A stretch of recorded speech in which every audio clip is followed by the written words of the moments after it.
कर्म स्याही है और समय कागज है। जो लिख जाता है उसको मिटाया नहीं जा सकता। ईश्वरीय शक्ति सिर्फ न्याय करती है, वो सिफारिश नहीं सुनती। आपके कर्मों की फसल आप ही को काटनी होगी। आपके कर्मों की फसल किसी और के खेत में नहीं लगेगी। कर्म व ऋण है जिसकी वसूली जन्म जन्मांतर तक करनी पड़ती है। सद्गुरुदेव से प्रार्थना कि अपना आशीर्वाद भरा हाथ मेरे मस्तक पर रखें और माँ सरस्वती जी से निवेदन कि मेरे कंठ में विराजें, ताकि मैं रामायण और रामचरितमानस का पाठ उचित उच्चारण के साथ कर सकूं। बहुत समय पहले मैं युवा राजकुमार था। मैंने केवल आवाज़ सुनकर उस पर बाण चलाकर किसी अदृश्य वस्तु को भेदने की कला सीखी थी। एक बार जब मैं रात्रि में सरयू नदी के तट पर शिकार कर रहा था, तब मैंने हाथी के पानी पीने के समान एक ध्वनि सुनी। मैंने उस दिशा में बाण चला दिया, किंतु उसके पश्चात मैंने एक तीव्र चीख सुनी, जो एक मनुष्य की आवाज़ थी। एक निर्दोष ऋषि होने पर भी किसने मुझे अपने बाण से क्रूरतापूर्वक भेद दिया है। वह पीड़ा के फलस्वरूप निकला एक करुण स्वर था। अतः मैं स्वर की दिशा में दौड़ा। वहां जाकर मैंने देखा कि एक युवा तपस्वी बालक मेरे बाण से घायल हुआ भूमि पर पड़ा था। आप अपने सामने मुझे देखकर उस बालक ने कहा, मेरे वृद्ध एवं अशक्त माता पिता जल के लिए मेरी प्रतीक्षा कर रहे हैं। आपने मुझे ही नहीं वरन उन्हें भी मार दिया है। मेरी देखरेख के बिना वे जीवित नहीं रह सकते। कृपया जाकर उन्हें सूचित कीजिए कि आपने मुझे ऐसा बाण मारा है कि मेरा जीवित रहना अब असंभव है, तथा जाने से पहले कृपया इस दर्दनाक बाण को निकाल दें। महाराज दशरथ ने कहा, मुझे बाण खींचकर निकालने में संकोच हो रहा था, क्योंकि मुझे भय था ऐसा करने से उस बालक का प्राणांत हो जाएगा, वो बालक मर जाएगा। मुझे संकोच करते हुए देखकर उस बालक ने मुझे आश्वस्त किया और कहा, यह सोचकर कि आपके हाथों किसी ब्राह्मण का वध हो जाएगा, भयभीत होने की आवश्यकता नहीं है। मैं एक वैश्य पिता एवं शूद्र माता से उत्पन्न हुआ हूँ। यह सुनने के पश्चात मैंने बाण निकाला। ऐसा करते ही उस बालक ने अपने प्राण त्याग दिए। तब मैं जल का घड़ा भरकर शोक से बोझिल हृदय से उस बालक के माता पिता की ओर चला। वहां जाकर मैंने एक वृद्ध, दुर्बल एवं अंधे पति पत्नी को देखा। मेरा वहां आना जानकर उन्हें लगा कि मैं उनका पुत्र हूँ और वे मुझे प्रेम भरे शब्दों से संबोधित करने लगे। यह सुनकर मुझे और दुख हुआ, किंतु मैंने साहस जुटाकर हिम्मत करके उन्हें बता दिया कि कैसे अनजाने में मेरे हाथों उनके पुत्र का वध हो गया है। मैं आपका पुत्र नहीं हूँ, मैंने बताया। मैं दशरथ नाम का एक क्षत्रिय हूँ। आपके पुत्र द्वारा जल भरने की आवाज़ सुनकर मुझे लगा कि कोई हाथी पानी पी रहा है। अज्ञानतावश मैंने बाण चला दिया, जिससे आपका पुत्र मारा गया। कृपया आप बताएं कि मैं अपने पाप का प्रायश्चित कैसे करूं? चूंकि दशरथ एक विद्वान मनुष्य थे, उन्हें ज्ञात था कि इस पाप के फल से वह मुक्त नहीं हो सकते। अतः उन्होंने प्रायश्चित करने का उचित उपाय पूछा। शास्त्रों के अनुसार प्रत्येक बुद्धिमान व्यक्ति को अगले जन्म के कष्टों से मुक्ति पाने के लिए मृत्यु से पहले अपने पापों का प्रायश्चित कर लेना चाहिए।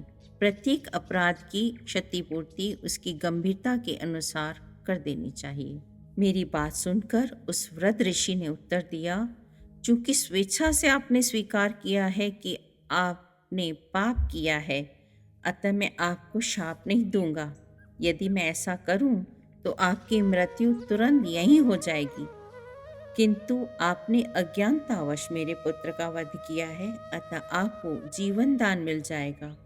अब मुझे मेरे पुत्र के निकट ले चलें। मैं उस वृद्ध जोड़े को वहां ले आया जहां उनका पुत्र था, और अपने पुत्र के पार्थिव शरीर का आलिंगन करके वे विलाप करने लगे। तब उन्होंने जैसे ही अपने पुत्र की आत्मा के लिए जल अर्पण किया, तब उस वृद्ध सन्यासी ने मुझे श्राप दिया, जिस प्रकार मैं अपने पुत्र की मृत्यु पर शोक कर रहा हूँ, उसी प्रकार तुमको अपने पुत्र से वियोग कर शोक होगा। और उस वृद्ध ऋषि एवं उनकी पत्नी ने अपने पुत्र की चिता में जलकर अपने प्राण त्याग दिए एवं स्वर्गलोक को चले गए। मेरी प्रिय कौशल्या, आज मैं अपने उसी घृणित पाप का फल भोग रहा हूँ।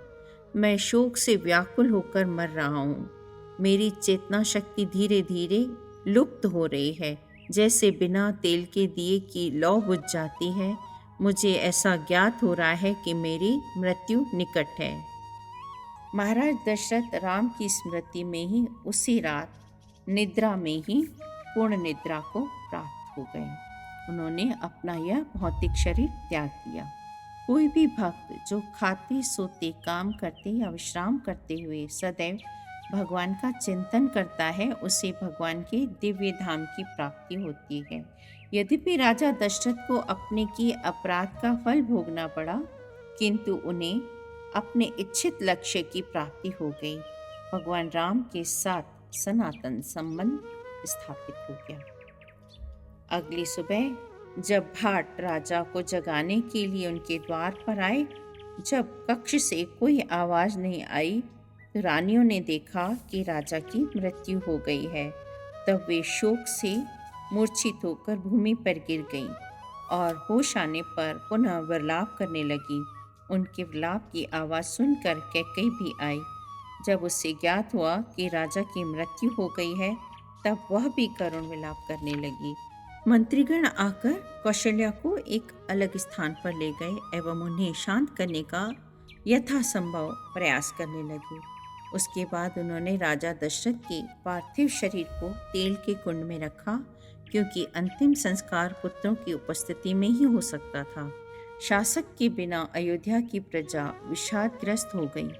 अयोध्या के श्रेष्ठ ब्राह्मण राज्यसभा में पहुंचे और मंत्रियों से निवेदन किया कि उसी दिन राजा के किसी एक पुत्र को सिंहासन सौंप दिया जाए। ब्राह्मणों ने कहा, राजा के बिना देश का कोई भविष्य नहीं होता।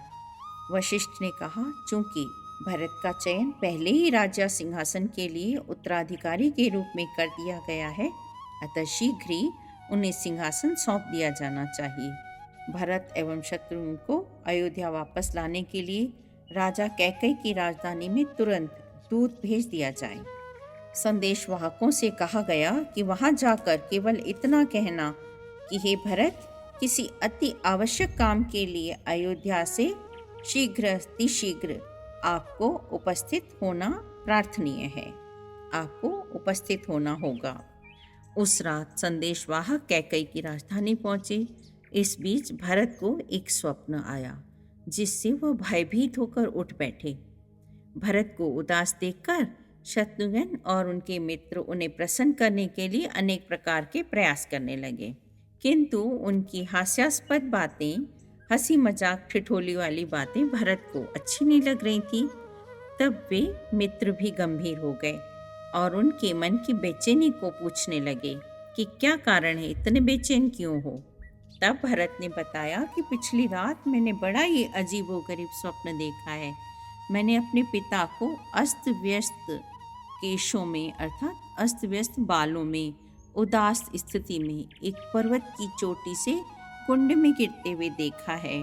अचानक फिर एक और दृश्य मैंने देखा कि सागर सूख गया है, चंद्रमा पृथ्वी पर गिर गया है, चारों ओर अंधेरा होने के कारण राक्षस पृथ्वी पर विचरण कर रहे हैं, अग्नि तथा लावा सहित ज्वालामुखी फटने लगे हैं। उसके पश्चात वो दृश्य भी लुप्त हो गया। फिर मैंने सपने में अपने पिता के हाथी के दांत टूटे हुए देखे। अंत में मैंने गधों द्वारा खींचे जाने वाले एक रथ को देखा।